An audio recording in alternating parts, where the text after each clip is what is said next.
L'amour tel que le définit notre époque, c'est un sentiment qui sert trop souvent la quête bien contemporaine de l'accomplissement personnel, de l'épanouissement personnel. Lorsqu'il est évoqué par nos poètes, il est le plus souvent adossé au sentiment qu'éprouvent deux amants.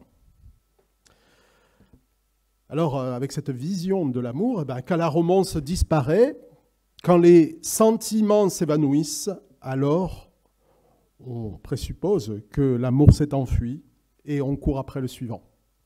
C'est sans doute ce qui a fait dire à Oscar Wilde « S'aimer soi-même, c'est l'assurance d'une longue histoire d'amour ». La retenez pas, mais elle est quand même assez marrante, cette manière de voir l'amour. La Bible ne nous présente pas l'amour seulement sous la forme de la romance. Elle nous présente l'amour sous l'angle du don de soi et du service.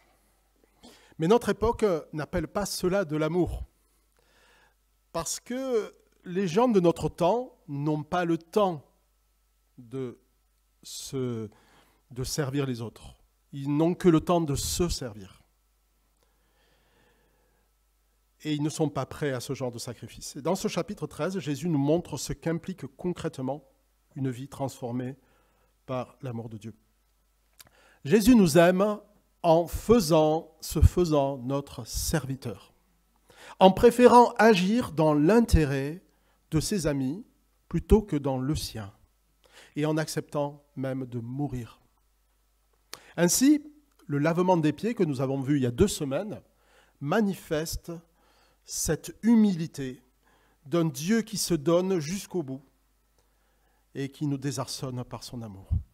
Le texte que nous abordons aujourd'hui prolonge le même thème, et la coupure est artificielle, on est toujours dans le même thème de cet amour qui se donne, et il nous montre jusqu'où Jésus nous a aimés. Donc je vous propose de lire dans Jean 13, les versets 18 à 38. Jean 13, les versets 18 à 38.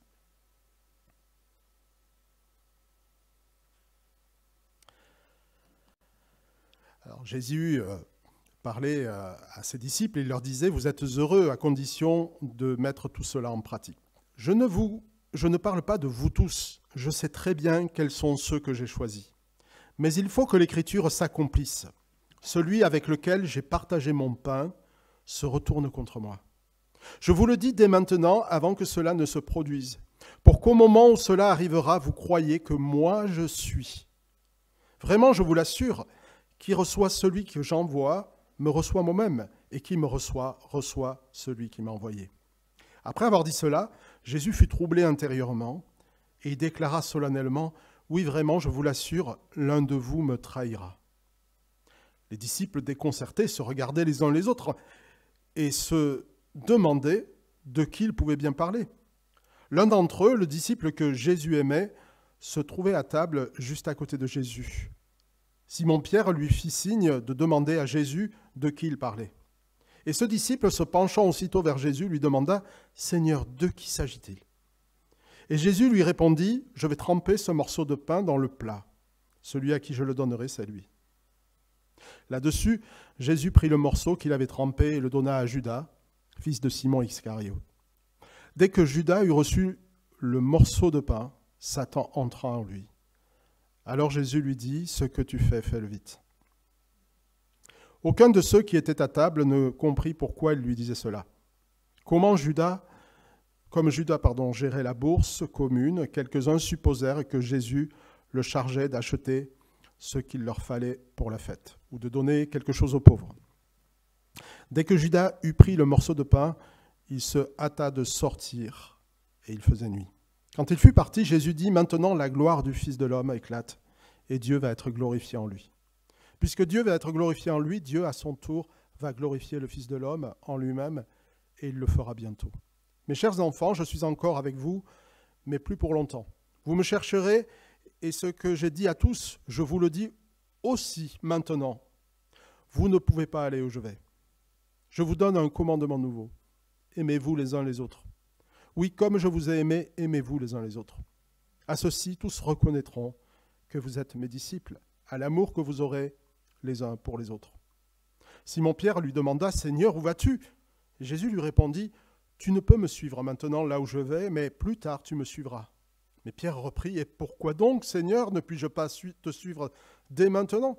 Je suis prêt à donner ma vie pour toi. » « Tu es prêt à donner ta vie pour moi ?» répondit Jésus. « Oui, vraiment, je te l'assure, avant que le coq ne se mette à chanter, tu m'auras renié 3 fois. » Jusque-là, la parole de Dieu. Alors, jusqu'où Jésus nous a aimés ? Jusqu'où Jésus nous aime ? Le Seigneur n'a jamais fait mystère du chemin qu'il devait suivre. Il a enseigné à de multiples reprises qu'il devrait souffrir et donner sa vie. Et dans cette chambre haute, juste avant la Pâque, Jésus va prendre un temps pour enseigner ses disciples sur la sorte d'amour du royaume de Dieu. Jusqu'où peut aller cet amour qu'il avait pour les siens ? L'amour de Jésus ne se manifeste pas seulement envers ceux qui lui sont sympathiques, mais il s'expose, il prête le flanc, si vous préférez l'expression, en pleine connaissance de cause, à la trahison de ceux qui sont supposés être ses amis. Et pour enseigner cette leçon, Jésus va partir de l'Écriture et qu'il a lui-même inspiré. Et pour cela, Jésus s'appuie sur un psaume, le psaume de David. On le voit dans le verset 18, « Celui qui partage mon pain se retourne contre moi ». Jésus cite à plusieurs reprises les psaumes dans l'Écriture, des psaumes qui ont été écrits, en tout cas pour celui-ci, 1000 ans avant sa venue. Mais il enseigne à ses disciples que tout ce qui devait lui arriver était déjà consigné dans l'Écriture, dans la Bible. Et ici, il s'agit du psaume 41, dans lequel David, malade, se lamente sur les médisances de tous ceux qui secrètement souhaitent sa mort. Ceux qui veulent son malheur parlent avec hypocrisie de lui. « Oh, quel malheur, il est malade !» Et voire même complotent contre lui. Jusqu'à son ami le plus proche qui va le trahir.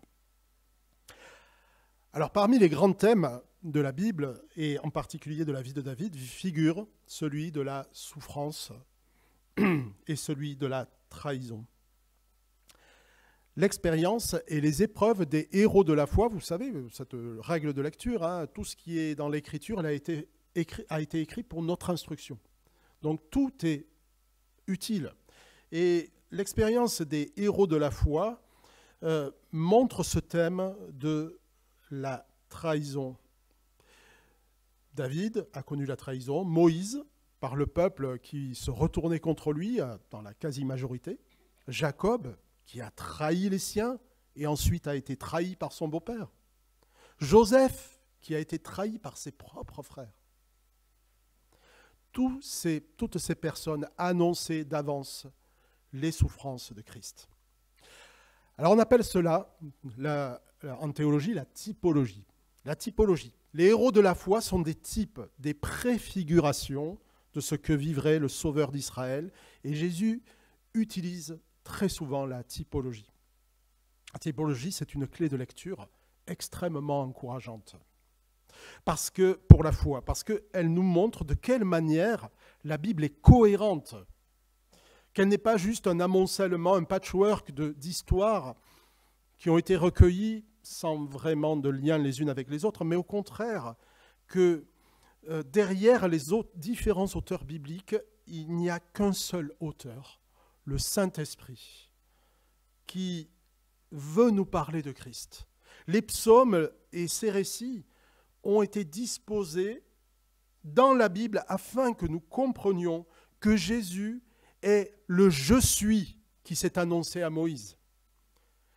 Jésus a dit lui-même, « Celui qui m'a vu a vu le Père ».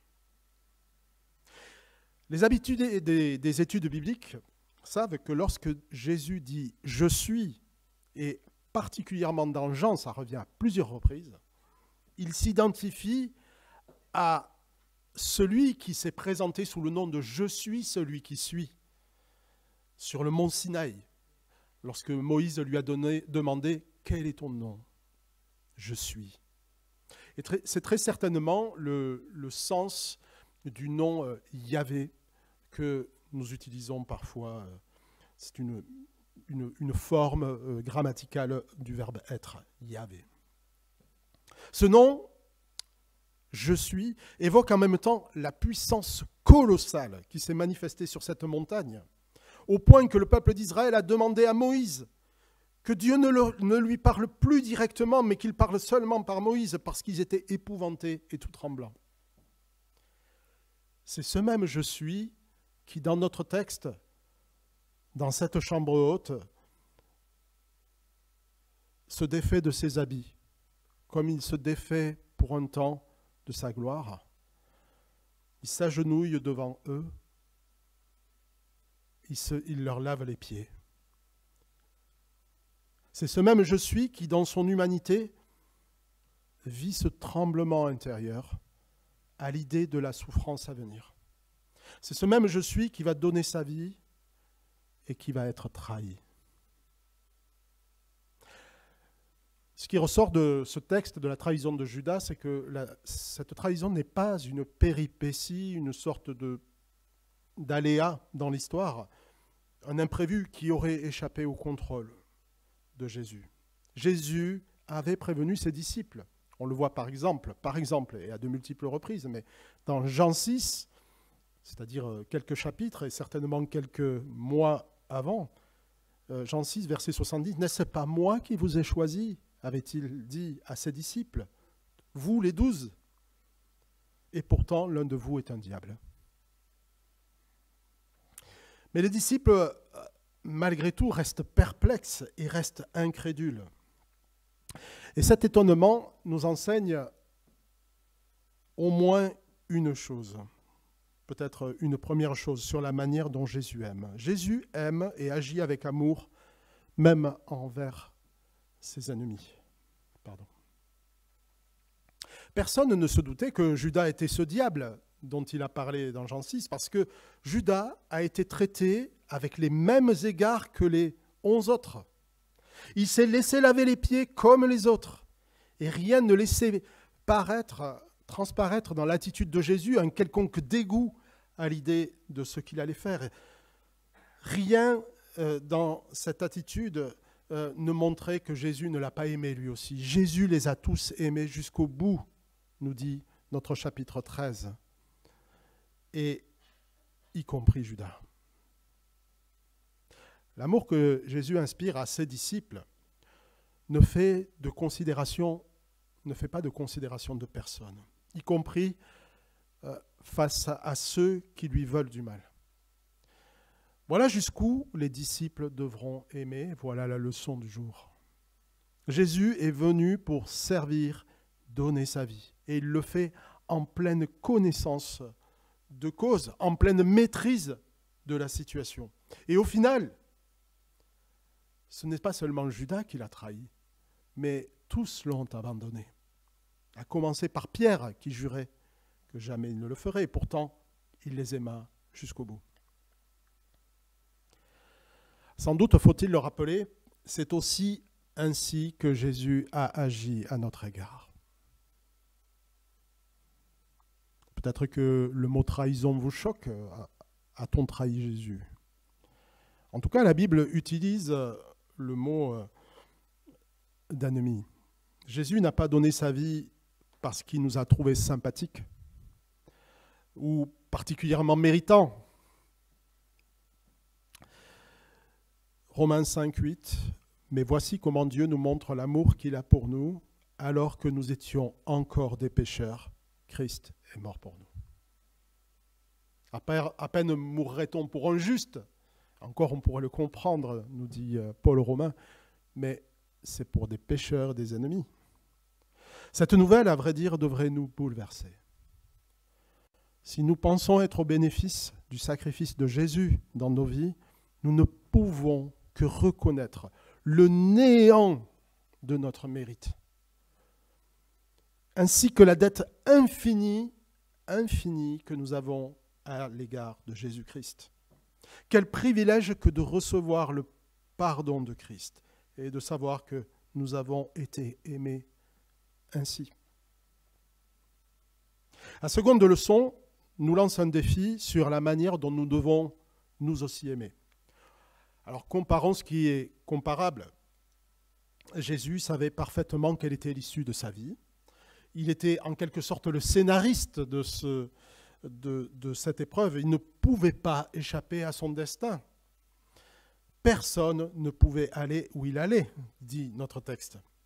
Bien que cette trahison a quelque chose d'unique, elle nous enseigne une réalité de la vie à la suite de Christ. Et comment nous devons agir face à la trahison, ou plus généralement face à l'offense. À vrai dire, personne n'échappe à la trahison et à l'offense. Personne.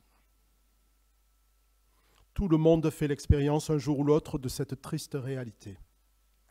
Le monde du travail est souvent sans pitié à cet égard.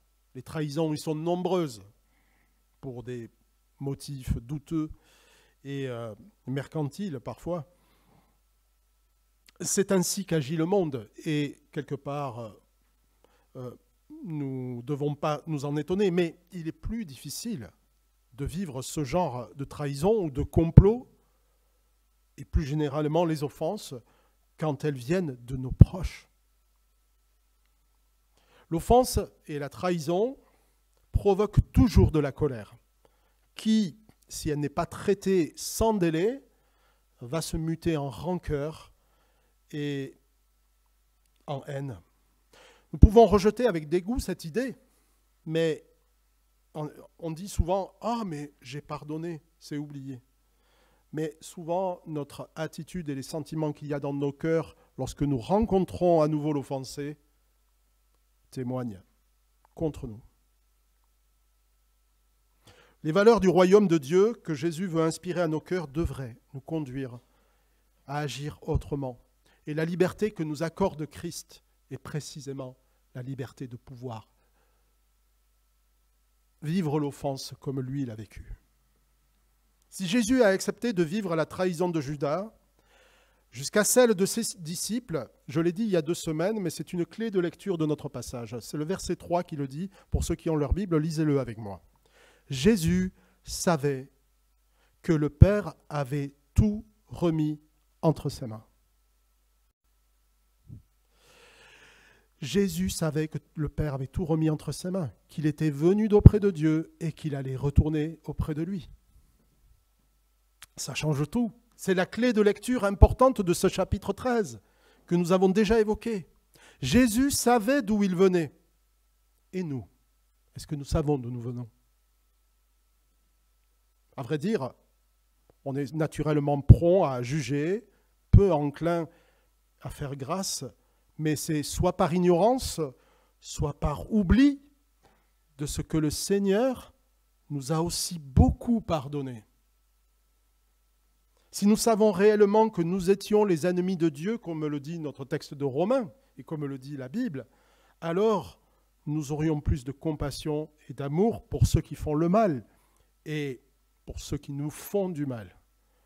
Parce qu'en réalité, ils agissent ainsi par ignorance, comme nous avons été ignorants. Deuxièmement, Jésus savait où il allait, auprès du Père. Et nous devons, face à l'offense, nous aussi, savoir où nous allons.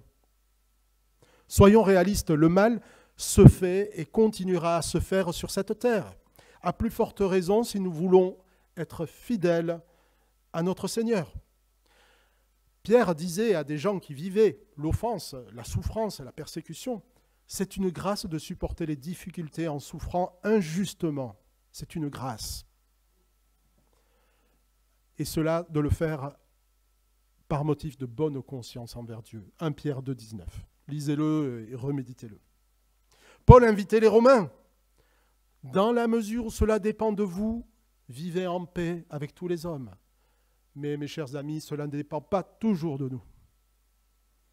Certains seront toujours méchants, traîtres, et iront toujours plus loin dans le mal.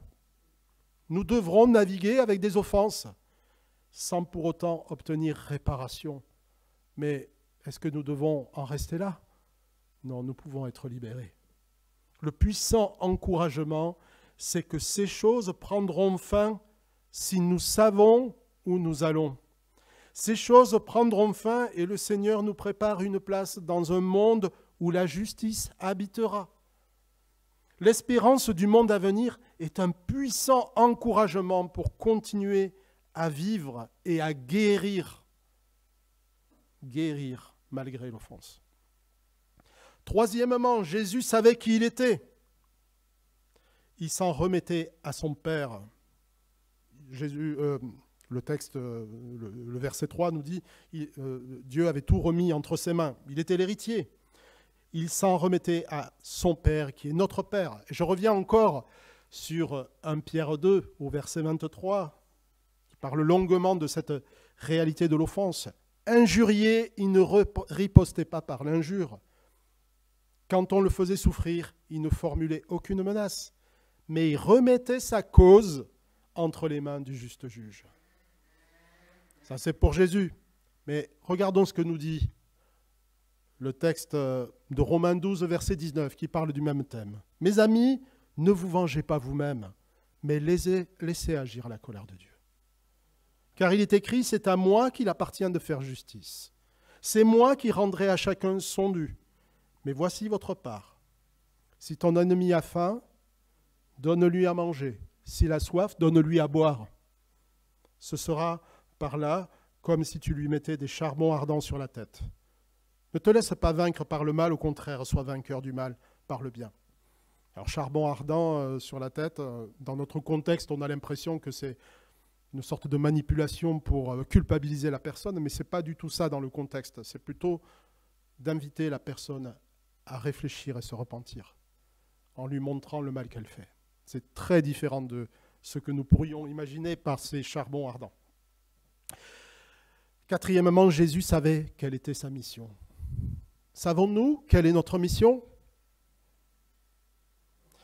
Si nous nous réclamons de ceux qui ont donné leur vie à Christ, alors nous sommes des disciples. Il n'y a pas de juste, d'état intermédiaire entre les deux. Un disciple, entre autres privilèges, a une mission, celle d'être un témoin. Alors, être témoin en parole, c'est toujours bien, mais dans un monde comme le nôtre, saturé de paroles, c'est encore mieux d'être témoin en aimant jusqu'au bout, dans l'intérêt de l'autre plutôt que le nôtre, y compris à l'égard de mes ennemis ou de ceux qui me trahissent. En aimant de cette manière, nous pourrons être accusés d'être dans le monde des bisounours, de manquer de combativité, mais nous devrons aussi accepter les mêmes calomnies que celles que Jésus a subies. Il vaut mieux souffrir en faisant le bien qu'en faisant le mal. Tous les serviteurs de Dieu ont connu la trahison ou l'offense, mais en Christ, aucun travail n'est vain. Et cette sorte d'amour est aussi un puissant témoignage pour ceux qui se perdent. Cet amour, qui se manifeste même à l'égard des ennemis, trouve une application que j'ai trouvée très pratique, très actuelle dans les temps dans lesquels nous sommes. Alors je ne sais pas quand ça a commencé, si c'est avec les Gilets jaunes, avec la Covid ou avec le 11 septembre 2001, ou peut-être avec l'avènement d'Internet et de YouTube, mais on constate, c'est un phénomène assez connu, un intérêt toujours plus grand pour les théories du complot. Et permettez-moi de dire, je ne sais pas si ce sera une fois pour toutes, le débat n'est pas clos, mais nous avons de bons clients pour les théories du complot dans nos églises. Combien de fois j'ai entendu des gens me dire « Ah, t'as vu, il y a écrit 666 là !» Des trucs comme ça. Les théories du complot sont souvent basées sur des fake news et sur une lecture orientée de la réalité. Elles prétendent révéler un secret à des initiés et souvent enferment les gens dans la croyance illusoire qu'ils sont les seuls éclairés. C'est un phénomène bien connu qui existait bien avant Internet, parce qu'à l'époque des apôtres, eh bien, c'était une des caractéristiques principales des hérésies du gnosticisme. Et plusieurs disent que nous sommes dans un retour du gnosticisme à notre époque. Alors pour savoir ce qu'est le gnosticisme, eh bien venez aux études bibliques, on en parle souvent. Les gnostiques, voilà, ceux qui ont une connaissance éclairée par rapport aux autres, qui sont des ignorants. Quand bien même ces théories du complot auraient une part de vérité, quand bien même il y aurait dans ce monde des personnes qui agiraient dans l'ombre pour des raisons sournoises et pour persécuter les chrétiens, l'attitude de Jésus envers Judas ne nous invite pas à vivre dans la frénésie de la dernière nouvelle qui va faire de nous des personnes plus averties, des survivalistes plus intelligents que les autres. Ce n'est pas notre combat. Dieu sait garder les pas de ses fidèles, même si les théories sont avérées, même au travers des complots, même au travers des trahisons. Nous devons agir en héritier du royaume à venir, bien sûr. Le Père a tout remis entre nos mains, à nous aussi, à nous d'agir en tant que tel. Voilà jusqu'où Jésus aime ce monde et jusqu'où nous devons nous aussi aimer et pas être renfermés sur nous en nous protégeant.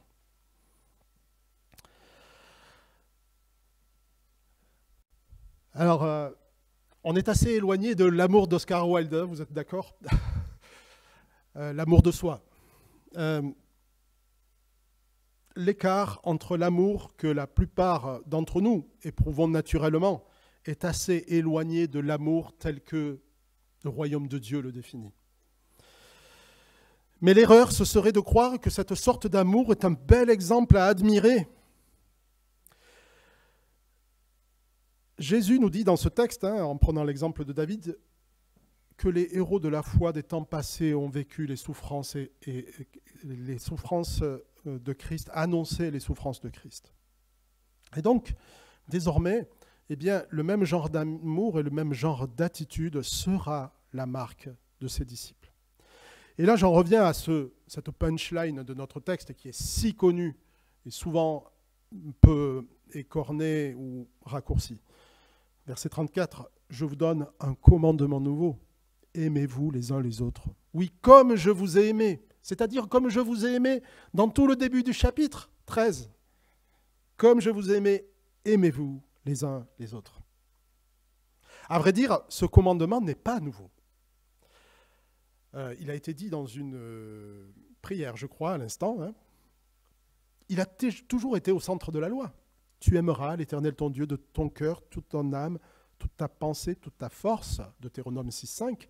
Assorti du suivant, disait Jésus, c'est le résumé de toute la loi, tu ne te vengeras pas toi-même, tu ne garderas pas de rancune envers les membres de ton peuple, mais tu aimeras ton prochain comme toi-même.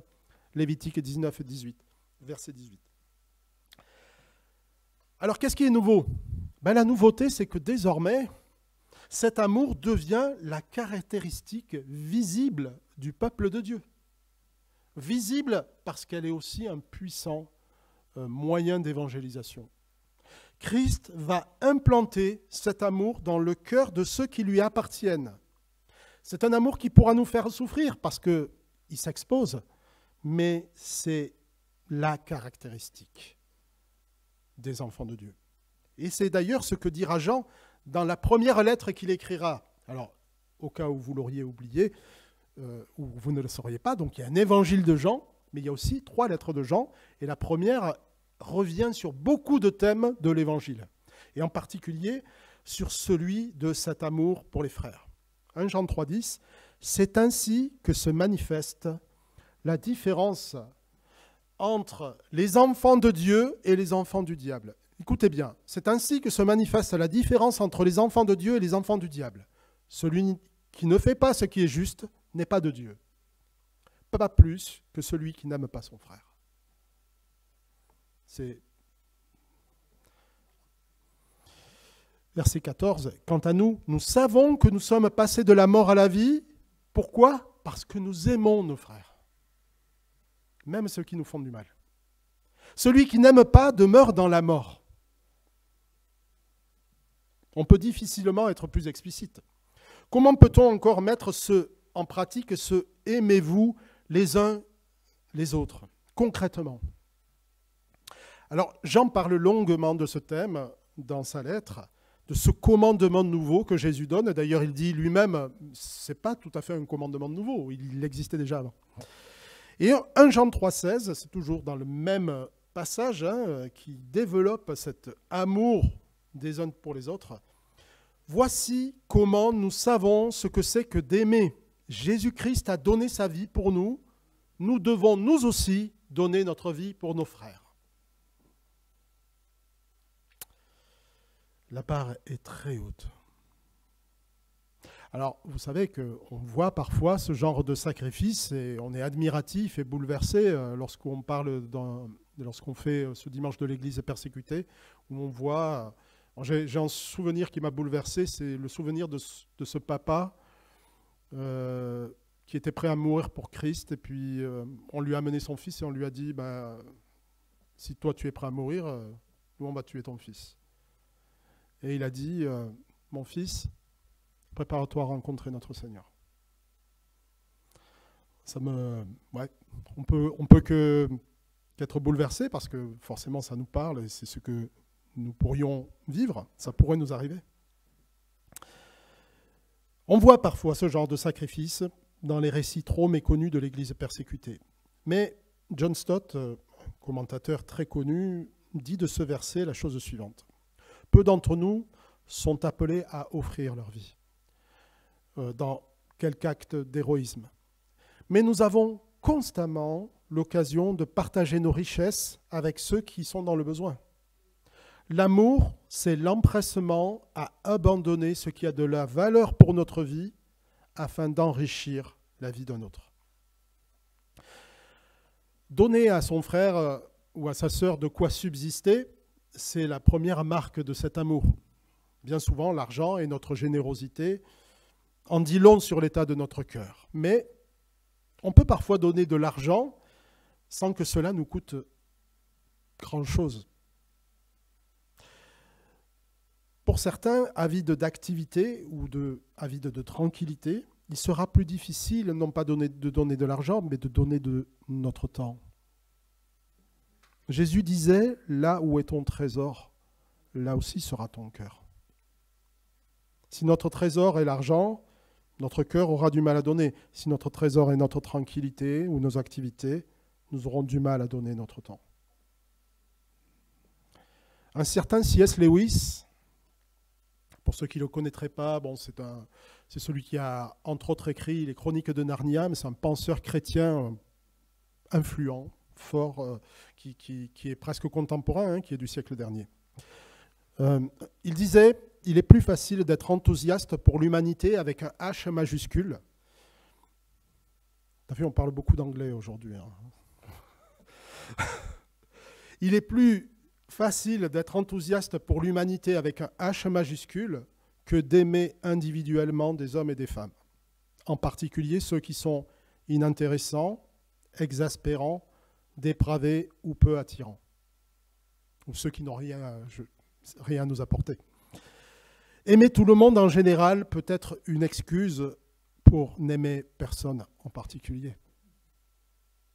Un disciple, c'est quelqu'un qui donne sa vie à Jésus-Christ. Il n'y a pas d'exempté ou d'objecteur de conscience.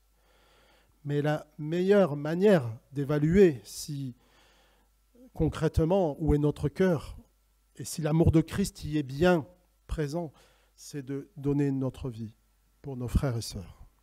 Pierre croyait être prêt pour cela, mais Jésus lui dit, « Tu ne peux me suivre maintenant là où je vais, mais plus tard tu me suivras. » Verset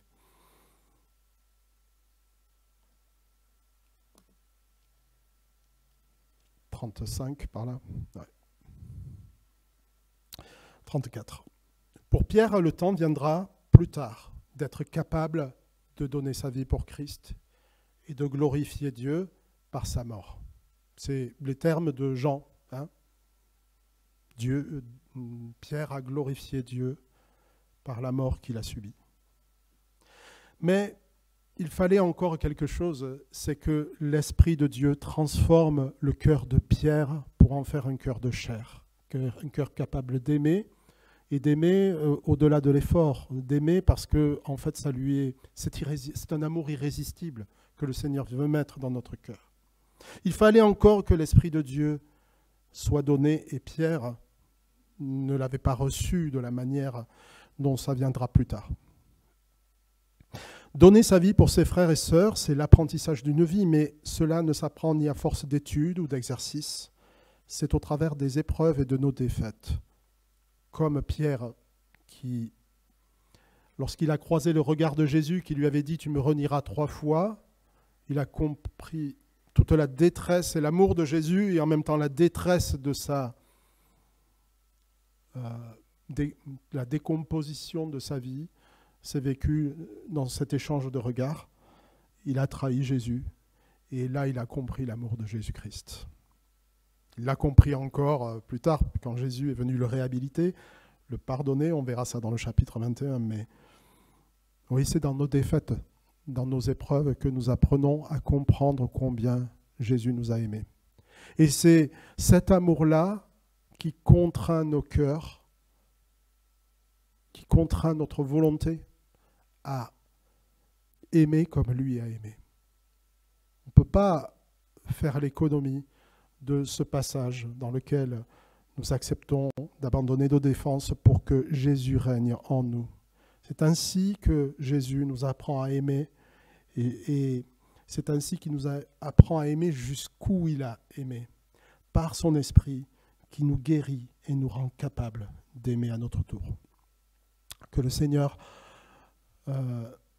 nous encourage, nous transforme, nous aide à avancer avec cette ferme assurance de sa souveraineté sur nos vies et qu'il prépare un peuple pour le servir et pour aimer ce monde.